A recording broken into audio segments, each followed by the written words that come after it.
reka twongere tubashimire mwe mwese mudahwema kudukurikira kuri YouTube channel.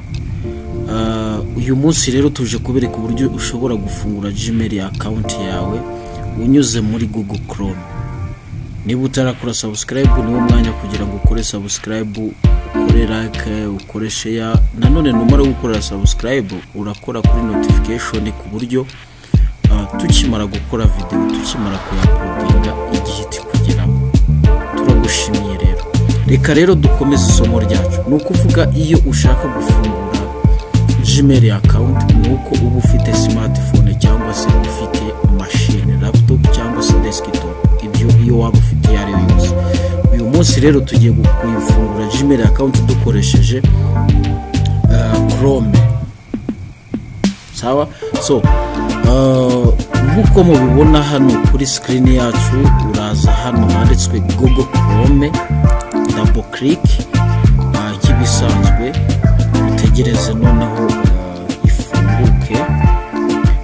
Nimara gufunguka ushobora kuza hano kuri urayifungura biterwa nuko machine yawe isetinze. Urabona ihise ifunguka, Google Chrome isifunguka. Uzamo hano hejuru ukandikamo www.gmail.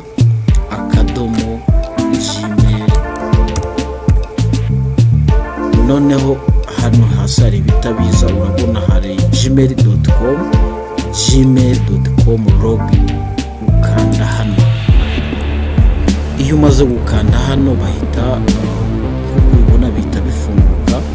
None ukaza hano handitswe email sign in muri Google account, ukahakanda. Iyo umaze kuhakanda urategereza. Iyo bimaze gufunguka urabona hano ngiyewe nari narayifungura, urabona muhara ko harimo email nyinshi, ariko kubera wowe nta email ufite uraza hano handitswe use another account, uhakande. Numara kuhakanda urabona ko ifungutse. Ikimara gufunguka hano barakwereka ahantu ugushyira email or phone, ariko kubera ko nta email ufite ngiye kukwereka uburyo ugiye gucreating yawe. So uzaza hano handitswe create account, ukande. None numara kuhakanda waklika right, uraklika left click. Numara kuhaklika urabona ko hajeho from safe for my children to manage my business.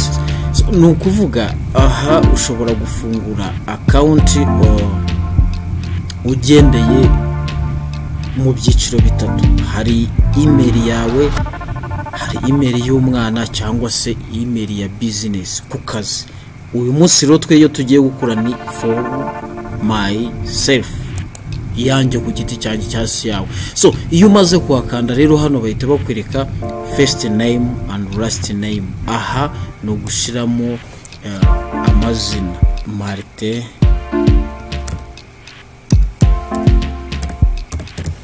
noneho aha dukoreshe Wema,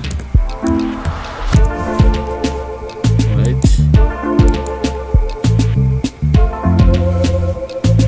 Noneho iyo umaze gushyiramo amazina hano Martin Wema, aha uraza gucreatinga account yawe. Ushobora wenda kuyitama Wema, ariko bigomba kuba biri mu nyugute ntoya. Martin Wema, right? Noneho urabona ngishiramo Martin Wema, no kuvuga Gmail y'ubwayo ingeretse ko iri zina nkoresheje ryamaze gufatwa. Ahubwo bo banyeretse irindi, hari Martin Wema 2, Martin Wema 8101 na Rwema Martin. So reka mfate akangaka niko koroshe Rwema Martin @gmail.com. none ugera hano password. Aha kuri password bikunda kwibera abantu benshi. Aha amabwiriza aravuga ngo password igomba kuba ifite character 8, kandi muri zo character akaba ari mixed y'inyuguti number and symbols. Ubwo tugiye gucreatinga password ariko ifite character 8 ariko nanone ifite letter, number and symbols. So reka rero wenda dufate Marite, wenda biterwa nuko wowe ubyifuza na password yawe nuko ubishaka. Reka rero dufate wenda nka Rukundo,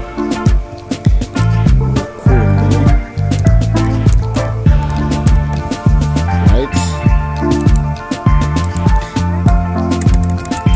Dufate Rukundo, right? Rukundo ni ukuvuga ubu imibare iruzuye, tugiye gushyiramo numbers, arobas, shyiramo arobas 1 2 sibyo, na hano tuze twandikemo Rukundo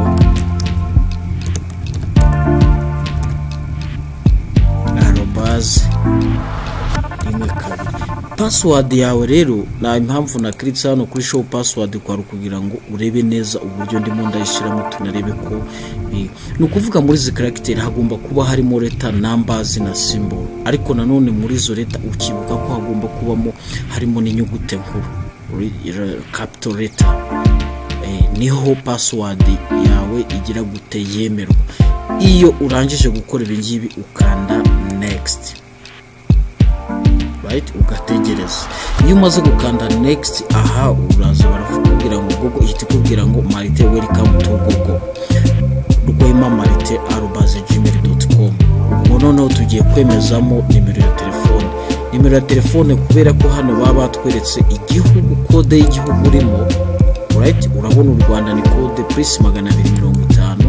Ahantu ujya kwandika nimero uzandika nimero udashizeho 0 783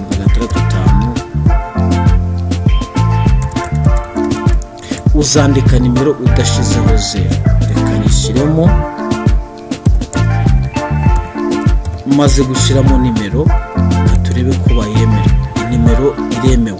So noneho iyo umanutse hano hepfo ubwo hano handitswe recover email address option, ni ukuvuga we are used to keep your account secure. Ni ukuvuga iyi email ushiramo ni email ishobora kugufasha mu buryo email yawe yabuze, ku buryo ushobora kongera kuyigarura. So iyi rero tuzabyiga mu masomo rizakurikiraho, tuzabigenera isomo ryawe, kubera ko ntabwo nakwereka ku buryo coveringa kandi nta niyo ufite. Ahubwo reka tugere hano, ushyiraho igihe wavukiye, reka dushyire mu kwa mbere, na hano reka dushyire mu kwa mbere, tugera hano umwaka dushireho 2000, right? Dushireho 2000, gender dushireho right? So aha rero uba usa naho urimo urabisoza, nta kindi dukora ukirika kuri next. Aha rero nta kindi bahita bakubwira privacy and terms. Nukuvuga aya ni amategeko n'amabwiriza, bibaye ngombwa wayasoma ufite umwanya, ariko hano nta kindi ukora, uhita ukanda kuri agree, right? So iyo umaze gukanda kuri agree urategereza. Noneho hano iyo umaze gukanda kuri agree urabona kano ka notification baguhaye continue in Google Chrome profile. Nigiye ushaka gukomeza muri Google Chrome, ariko ibyo sibyo twari tugendereye, ahubwo ukirika hariya no thanks. So reka noneho dutegereze turebe what's going on, ni iki kigiye gukurikira. Reka dutegereze turebe. Ni ibintu byoroshye, ni very easy. Aha right, urabona ko bahise baduha email ibaye created. Urabona ko email iyo uje hano muri inbox, urabona ko baratubwiye ngo hi Marite welcome to Google, your new account come with access to Google product app and services. Here are a few tips to get you started. So nukuvuga rero aha bakubwiye yuko email yawe yabaye yamaze kwemerwa. Urabona hano hari inbox, hari message, hari send. Ubu ushobora kohereza umuntu message